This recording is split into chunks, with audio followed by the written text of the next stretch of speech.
قرآن کریم کے 17ویں پارے میں دو صورتیں ہیں، ایک سورہ انبیاء ہے اور دوسری سورہ حج ہے۔ سورہ حج کو حج اس لیے کہتے ہیں کہ اس میں حج کے تعلق سے بعض باتیں مذکور ہیں، اور حج کے لیے حضرت ابراہیم علیہ السلام کی ندا کا بھی اس میں تذکرہ ہے۔ اور سورہ انبیاء کو انبیاء اس لیے کہتے ہیں کہ اس میں کئی انبیاء کرام کے قصے مذکور ہیں۔ حضرت ابراہیم علیہ السلام کا قصہ تو تفصیلاً مذکور ہے، اور اس کے بعد حضرت داؤد و سلیمان اور حضرت ایوب اور حضرت زکریا اور حضرت یونس علیہ السلام وغیرہ کے قصے مذکور ہیں۔ ان میں سے ایک قصہ حضرت یونس علیہ السلام کا ہے۔ اللہ تبارک و تعالیٰ فرماتے ہیں وَذَا النُّونِ إِذ ذَهَبَ مُغَاضِبًا فَظَنَّ أَن لَّن نَّقْدِرَ عَلَيْهِ فَنَادَىٰ فِي الظُّلُمَاتِ أَن لَّا إِلَٰهَ إِلَّا أَنتَ سُبْحَانَكَ إِنِّي كُنتُ مِنَ الظَّالِمِينَ۔ اور مچھلی والے پیغمبر کا یعنی حضرت یونس کا تذکرہ بھی لوگوں سے کیجیے، جس وقت کہ وہ اپنی قوم سے خفا ہو کر چل دیے،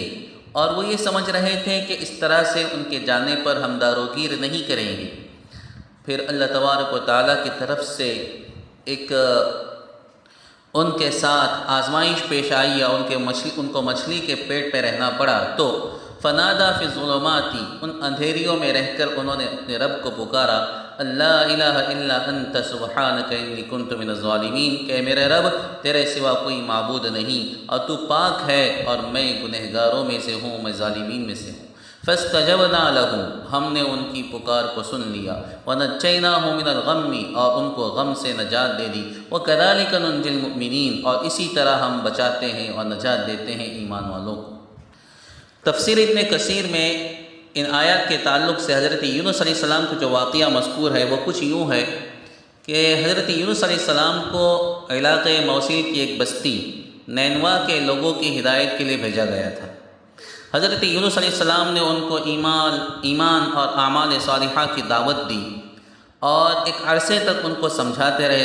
رہے، لیکن قوم نے ان کے جواب میں تمرد اور سرکشی سے کام لیا اور حضرت یونس علیہ السلام کو جھٹلایا۔ بالآخر حضرت یونس علیہ السلام وہاں سے خفا ہو کر چل دیے اور اپنی قوم سے کہا کہ 3 دن کے اندر تم پر عذاب آنے والا ہے۔ اب ظاہر بات ہے حضرت یونس علیہ السلام نے اپنی طرف سے تو نہیں کہا، اللہ تعالیٰ کی طرف سے ہی کہا ہوگا، اور انبیاء کرام کی عادت رہتی ہے کہ جب اللہ کا عذاب آنے والا ہو تو اس بستی سے ہٹ جاتے ہیں۔ چنانچہ حضرت یونس علیہ السلام بھی وہاں سے ان لوگوں سے ناراض ہو کر اور خفا ہو کر چل دیے۔ ادھر ایسا ہوا کہ اللہ تبارک و تعالیٰ کے عذاب کی بعض نشانیاں ظاہر ہو گئی۔ بعض روایتوں میں آتا ہے کہ اللہ کے عذاب کی ابتدا بھی ہو چکی تھی، یعنی کچھ نشانیاں ان کی ظاہر ہو گئی تھی۔ تو قوم سمجھ گئی کہ واقعتاً اللہ کا عذاب آ رہا ہے، تو انہوں نے فوراً کفر و شرک سے توبہ کی، اور بستی کے سب مرد عورت اور بچے جنگل کی طرف نکل گئے، اپنے جانوروں کو بھی ساتھ لے لیا اور جانوروں کے بچوں کو ان سے جدا کر دیا۔ اس طرح سے وہ اور زیادہ گریہ وزاری میں اور آہ وزاری میں اور رونے چلانے میں لگ گئے، اور الحاح اور زاری کے ساتھ سچے دل سے اللہ تعالیٰ سے پناہ مانگی۔ اللہ تبارک و تعالیٰ نے ان کی اس توبہ کو قبول کر لیا اور عذاب کو ان پر سے ہٹا دیا۔ اب ادھر حضرت یونس علیہ السلام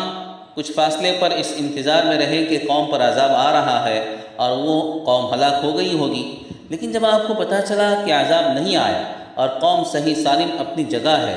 تو ان کو یہ فکر لاحق ہو گئی کہ اب میں جھوٹا سمجھا جاؤں گا۔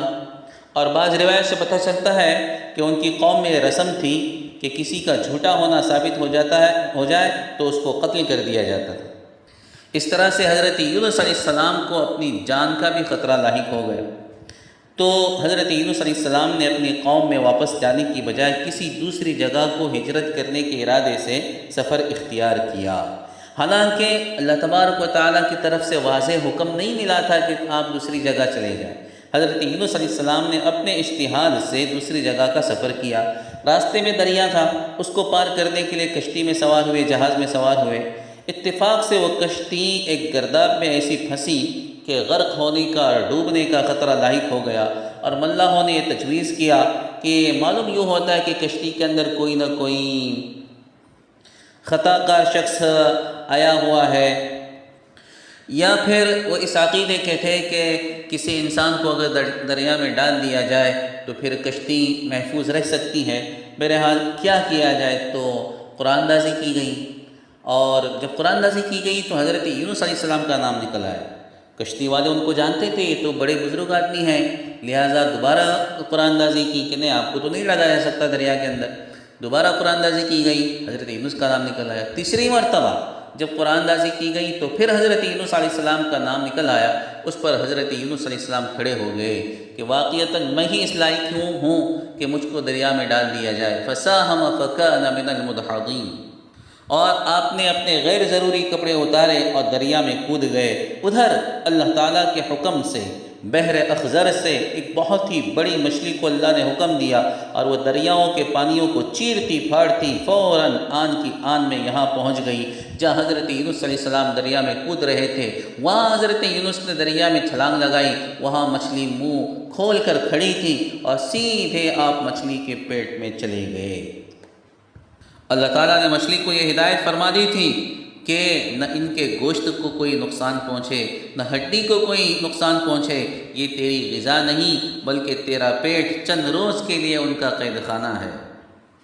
بہرحال حضرت یونس علیہ السلام کا قیام مچھلی کے پیٹ میں 40 دن تک رہا، اور آپ نہایت آہوازاری کے ساتھ اللہ تعالیٰ کی طرف متوجہ رہے، اور بار بار یہ کلمات پڑھتے تھے، لا الہ الا انت سبحانک انی کنت من الظالمین، لا الہ الا انت، اللہ تیرے سوا کوئی معبود نہیں اور تو پاک ہے اور میں خطا کاروں میں سے ہوں۔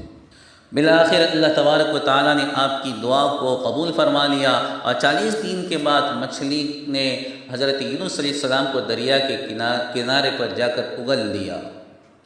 جس کا تذکرہ سورہ صافات میں 23ویں پارے میں مذکور ہے۔